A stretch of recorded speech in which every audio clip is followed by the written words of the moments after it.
Today, I want to talk about something that so many people either don't know or it gets overlooked or it just doesn't get discussed, but it's so important and critical for the healing process and the health of your body. And that is the fact that many of the non-steroidal anti-inflammatory drugs, so think things like ibuprofen, aspirin, naproxen, those things that we take over the counter to stop inflammation are actually long-term creating systemic inflammation in the body. So let me break it down for you because it's likely your doctor didn't.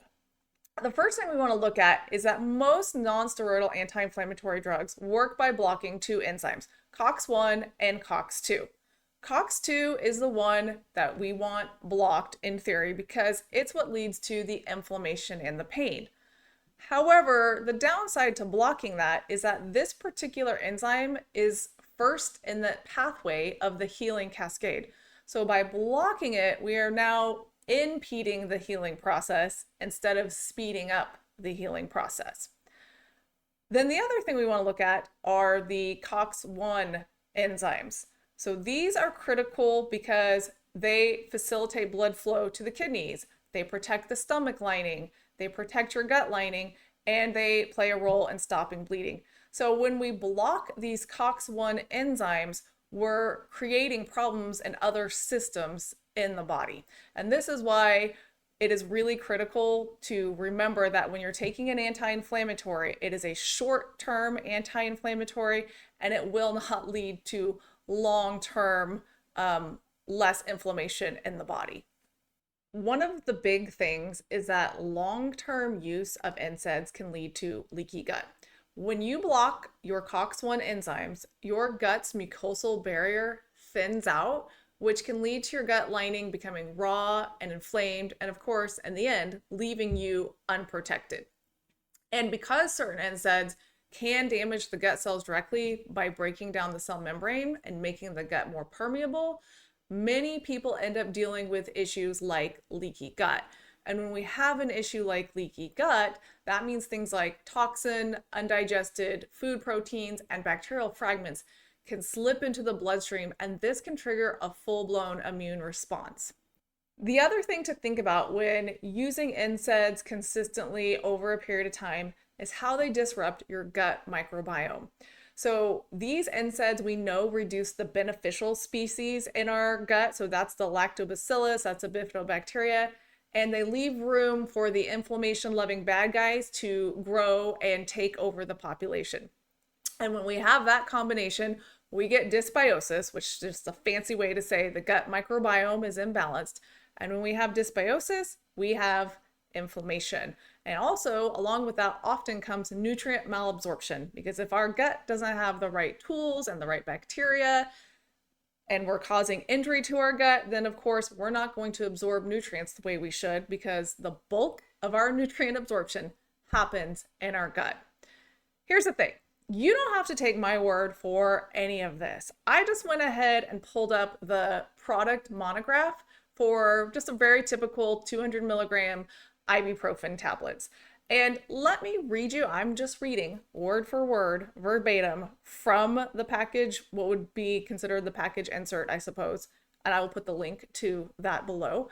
But I'm reading what their research says. So first of all, gastrointestinal serious GI toxicity, such as peptic ulceration, perforation, and gastrointestinal bleeding, sometimes severe and occasionally fatal, can occur at any time with or without symptoms in patients treated with NSAIDs, including ibuprofen. That's on page 7. Next thing, no studies to date have identified any group of patients not at risk for developing ulceration and bleeding. That information was also on page 7. Let's keep going.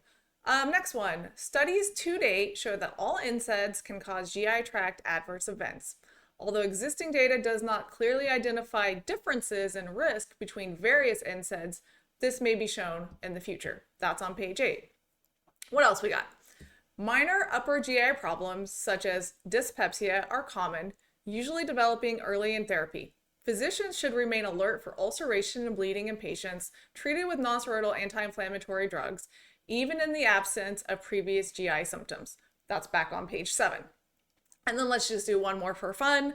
This one says, use of ibuprofen may precipitate congestive heart failure in patients with marginal cardiac function, elevated blood pressure, and palpitations. Long-term continuous use may increase the risk of heart attack or stroke. Now, I recognize not all of these apply to everyone, but I think it is pretty clear from the package insert that it is a well-known and established fact that long-term use of these NSAIDs is not going to help your gut health. And when we impede our gut health, we know we have learned so much about the fact that our gut is the epicenter of our health. And if we don't have good gut health, it is really hard for the rest of the body to heal and to be healthy and whole. Now, what to do if you do have to temporarily take NSAIDs? Here's a couple things to mitigate, but again, this isn't a long-term solution, and what we should be working on is the root cause of the pain. Okay, a couple little things you can do to help mitigate the damage if you are going to have to take NSAIDs short-term. Number 1, take it with food. Number 2, for some people, taking something like L-glutamine or zinc carnosine can be helpful as they are gut protective. However, this does come down to each individual, and so what may be good for one isn't good for another. Number 3, and a huge favorite of mine because it's a food as medicine approach, is using meat stock to help heal and seal the gut. And I will put a link to that video in the description box so you can see how easy it is to make that nourishing and healing gut stock. And then, of course, number 4 is we want to make sure we're replenishing your gut with good probiotics. I always recommend trying to do that with food. So that's your kimchi, your sauerkraut, or the yogurt that you make at home. The biggest takeaway I want you to get from this is that your gut is the gateway to your immune system, your hormones, your brain, basically every system in your body. So if something's slowly wrecking your gut, we need to address that. And if you found this video helpful, give it a like, share, and subscribe. And remember that food truly is the best medicine.